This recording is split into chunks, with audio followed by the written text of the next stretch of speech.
آقا علیہ السلام نے ارشاد فرمایا جب شیطان تمہارے دلوں میں ایسے وسوسے ڈالے نا تو پھر تم کہنا اعوذ باللہ من الشیطان الرجیم، پناہ مانگتا ہوں میں اللہ کی شیطان مردود سے۔ اگر آپ کے ذہن میں گندے خیال آتے ہیں تو آپ ہیں بہت خوش قسمت نوجوان، ضرور دیکھیں مفتی عالم مداری UKZ چینل۔ السلام علیکم، آداب، میں ہوں مسٹر ابو اور آج ہم دیکھ رہے ہیں UKZ یعنی امت کی ضرورت چینل سے ان میں گندے خیال کیوں آتے ہیں، مفتی عالم مداری۔ آج کل کے یووا یعنی نوجوانوں کے لیے بہت ہی بڑی نصیحت ہے اور اس ویڈیو میں ان سوالوں کی بھی جواب موجود ہیں جسے آپ اپنے اندر ہی ڈھونڈتے ہو، جو ذہنی طور پر نماز کے ٹائم شیطان دماغ میں ڈالتا ہے۔ تو شروع کرتے ہیں ناظرین اس ویڈیو کو، یہیں سے ویڈیو کا اوریجنل لنک آپ کو ڈسکرپشن میں مل جائے گا۔ تو شروع کرتے ہیں بنا کسی دیری کے۔ وسوسے سب کو آتے ہیں، اکثر و بیشتر لوگ خیالات میں الجھے ہوئے رہتے ہیں، کسی کو کچھ وسوسہ، کسی کو کوئی ذہن میں خیالات، کوئی سوسائڈ کی طرف جا رہا ہے، کوئی کسی کی طرف جا رہا ہے، کوئی ڈپریشن کا شکار ہوا جا رہا ہے، اور کچھ گندے جو خیالات آتے ہیں نا اسلام کے تعلق سے، مذہب کے تعلق سے، اللہ اس کے رسول کے تعلق سے۔ آقا علیہ السلام نے ارشاد فرمایا کہ عنقریب، مشکاۃ شریف کے اندر حدیث موجود ہے کہ عنقریب شیطان تمہارے دلوں میں وسوسے پیدا کرے گا۔ یہ اللہ تعالیٰ نے اسے طاقت دی ہے کہ تمہارے دلوں میں وسوسے پیدا کرے۔ آپ صلی اللہ علیہ وسلم نے ارشاد فرمایا یہاں تک کہ وہ یہ بھی خیال تمہارے ذہن میں ڈالے گا کہ ہاں کذا وہاں کذا، کہ یہ اور وہ، یعنی یہ زمین اور یہ آسمان، ان ساری چیزوں کو اللہ نے بنایا۔ جب ان ساری چیزوں کو اللہ نے بنایا، زمین اللہ نے بنائی، آسمان اللہ نے بنایا، چاند سورج ستارے اللہ نے بنائے، انسانوں کو اللہ نے بنایا، کائنات کو اللہ نے بنایا، تو پھر اللہ کو کس نے بنایا؟ شیطان۔ آقا علیہ السلام نے فرمایا کہ یہ شیطان تمہارے دلوں میں وسوسے پیدا کرے گا۔ قربان جائیں اپنے نبی صلی اللہ علیہ وسلم پر کہ ہر ایک بات ہم کو بتا دی کہ جب ایسے وسوسے آئیں تو کرنا کیا ہے۔ آقا علیہ السلام نے ارشاد فرمایا جب شیطان تمہارے دلوں میں ایسے وسوسے ڈالے نا تو پھر تم کہنا اعوذ باللہ من الشیطان الرجیم، پناہ مانگتا ہوں میں اللہ کی شیطان مردود سے۔ پھر تم اللہ کی پناہ چاہو کہ اللہ ہمیں اس مردود سے بچائے رکھ، اور یہ جو آٹومیٹک خیال آ رہے ہیں، وسوسے آ رہے ہیں اسلام کے تعلق سے، دین کے تعلق سے، اللہ اس کے رسول صلی اللہ علیہ وسلم کے تعلق سے، اس سے بندہ گناہگار نہیں ہوگا، یہ اچھی طرح سے سمجھ لو۔ ہاں لیکن توبہ لازم ہے، خیال آئے آپ فوراً استغفار پڑھنا شروع کر دو، آپ فوراً پڑھو اعوذ باللہ من الشیطان الرجیم۔ اور یہ کیوں نہیں ہوگا بھائی؟ دنیا میں انسان شیطان کی جنگ ہے۔ اللہ نے فرمایا کہ یا ایھا الذین آمنوا، اے ایمان والو، شیطان کی فرما برداری مت کرو، شیطان تمہارا کھلا دشمن ہے۔ اور اللہ تعالیٰ نے، آقا علیہ السلام نے ارشاد فرمایا کہ شیطان تمہارے دلوں پر گھٹنے ٹیکے ہوئے بیٹھا ہے، شیطان تمہارے دلوں پر گھٹنے ٹیکے بیٹھا ہے۔ جب بندہ اللہ کا ذکر کرتا ہے تو وہ گھٹنوں کو ہٹا لیتا ہے، اور جب بندہ اللہ کے ذکر سے غافل ہوتا ہے تو وہ پھر سے اپنے گھٹنے رکھ کر بیٹھ جاتا ہے۔ تو بس شیطان کو اپنے دلوں پر گھٹنے رکھنے کا موقع نہ دو۔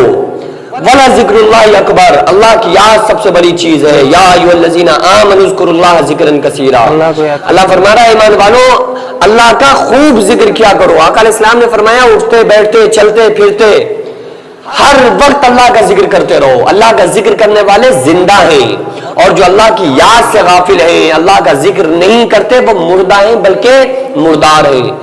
اور اللہ فرماتا ہے وَمَنْ أَعْرَضَ عَنْ ذِكْرِي فَإِنَّ لَهُ مَعِيشَةً ضَنْكًا وَنَحْشُرُهُ يَوْمَ الْقِيَامَةِ أَعْمَى، کہ جو اللہ کی یاد سے غافل رہا، اللہ کو جو یاد نہیں کرے گا، یقیناً اس کی روزی کو تنگ کر دیا جائے گا، اور قیامت کے دن اس کو اندھا اٹھایا جائے گا۔ اللہ اکبر۔ تو اللہ کی یاد سب سے بڑی چیز ہے، بڑا ذکر اللہ اکبر۔ اور شیطان سے بچنے کا حکم دیا ہے، اللہ نے فرمایا ادخلوا فی السلم کافہ، اے ایمان والو اسلام میں پورے داخل ہو جاؤ۔ ولا تتبعوا خطوات الشیطان، اور شیطان کی فرما برداری مت کرو، وہ تمہارا کھلا دشمن ہے۔ اور الا بذکر اللہ تطمئن القلوب، اللہ کے ذکر سے دلوں کو چین اطمینان حاصل ہوتا ہے۔ آج اللہ کا ذکر ہوتا ہی کہاں ہے، کرتے کہاں ہیں لوگ؟ اللہ کے ذکر سے غافل ہیں بندے۔ یہ جو اللہ تبارک و تعالیٰ کی رحمتیں نازل نہیں ہو رہی ہیں، اس کی وجہ یہ ہے کہ لوگ اللہ سے دور ہو چکے ہیں۔ اللہ تعالیٰ کیسا گلا کرتا ہے قرآن کے اندر، یا ایھا الانسان، اے انسانو ما غرک بربک الکریم، تمہیں اپنے رب کریم کے بارے میں کس نے دھوکے میں ڈال دیا؟ اللہ فرماتا ہے کہ اے میرے بندو لوٹ آؤ، ارجعی، لوٹ آؤ الی ربک راضیۃ مرضیہ، اپنے رب کی رضا کی طرف، اپنے رب کی مرضی کی طرف لوٹ آؤ۔ کہاں جا رہے ہو؟ کدھر جا رہے ہو؟ اللہ فرماتا ہے وَسَارِعُوا إِلَىٰ مَغْفِرَةٍ مِّن رَّبِّكُمْ وَجَنَّةٍ عَرْضُهَا السَّمَاوَاتُ وَالْأَرْضُ، اے لوگوں دوڑو، اللہ دوڑ لگوا رہا ہے، اللہ کہہ رہا ہے دوڑو ایسی جنت کی طرف جس کی چوڑائی اور لمبائی آسمان و زمین کے برابر ہے، اور اللہ کی مغفرت کی طرف دوڑو۔ آج ہم کہاں دوڑ لگا رہے ہیں؟ کوئی کاروبار کی دوڑ لگا رہا ہے، کوئی بزنس کی دوڑ لگا رہا ہے، کوئی بڑا بننے کی دوڑ لگا رہا ہے، کوئی بڑی عزتوں کی دوڑ لگا رہا ہے، اور اللہ کہہ رہا ہے کہ اللہ کی مغفرت اور رحمت کی طرف دوڑ لگاؤ۔ تو جب ہم اللہ کو اپنا بنا لیں گے تو شیطان کے فریب میں نہیں پھنس سکتے۔ شیطان آپ کو دنیا کا دھاسا دیتا ہے، دکھاتا ہے دنیا، اور پھر اللہ سے غافل کرتا ہے۔ اللہ نے فرمایا اعلموا انما الحیات الدنیا لعب ولہو، اے لوگوں جان لو یہ دنیا صرف زیب و زینت ہے، صرف دکھاوا ہے، صرف دھوکے بازی ہے۔ اللہ فرما رہا ہے کچھ نہیں ہے، یہ کچھ نہیں ہے، دنیا ختم ہو جانے والی۔ اللہ فرما رہا ہے قرآن میں مثال دیتے ہوئے فرما رہا ہے کہ دنیا کی مثال ایسے ہے جیسے تم سڑک پہ جا رہے ہو اور ایسا لگتا ہے نا کہ گاڑی پہ سے ہم جا رہے ہیں، اب روڈ پہ آگے نظر آ رہا ہوتا ہے کہ بڑا پانی بھرا ہوا ہے روڈ کے اوپر، لیکن جب گاڑی وہاں پہ پہنچتی ہے تو وہاں پانی ہوتا ہے؟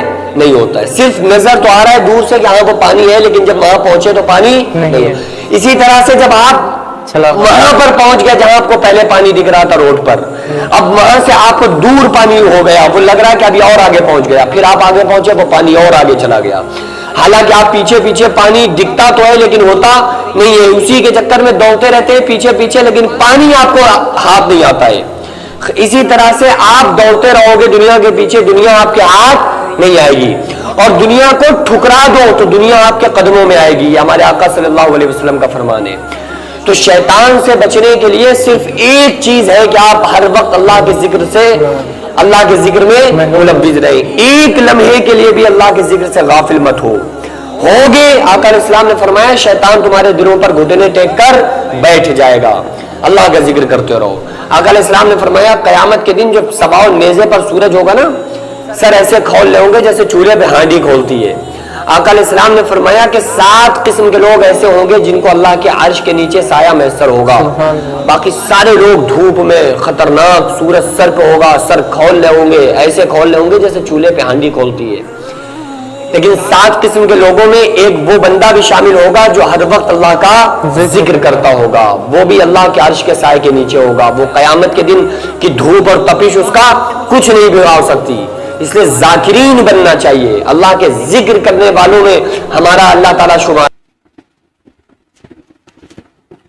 تو ناظرین بہت ہی اچھا بیان کر رہے تھے مفتی عالم مداری صاحب، اور ان کا بیان تو آپ کو بہت ہی پسند آتا ہے، اور ماشاءاللہ ان کے بولنے کا انداز تو بہت ہی اچھا ہے، بہت ہی اچھی نصیحت دے رہے تھے مفتی عالم مداری صاحب قرآن اور حدیث کو لے کے، اور بہت ہی اچھی بات بتا رہے تھے مفتی عالم مداری صاحب کہ انسان کو اللہ کا شکر اور ذکر خدا ہمیشہ کرنا چاہیے، یہی آپ کے روز محشر میں کام آئے گا۔ بہت ہی جلدی ملیں گے انشاءاللہ پھر نیکسٹ ویڈیو میں، جب تک کے لیے خدا حافظ، السلام علیکم۔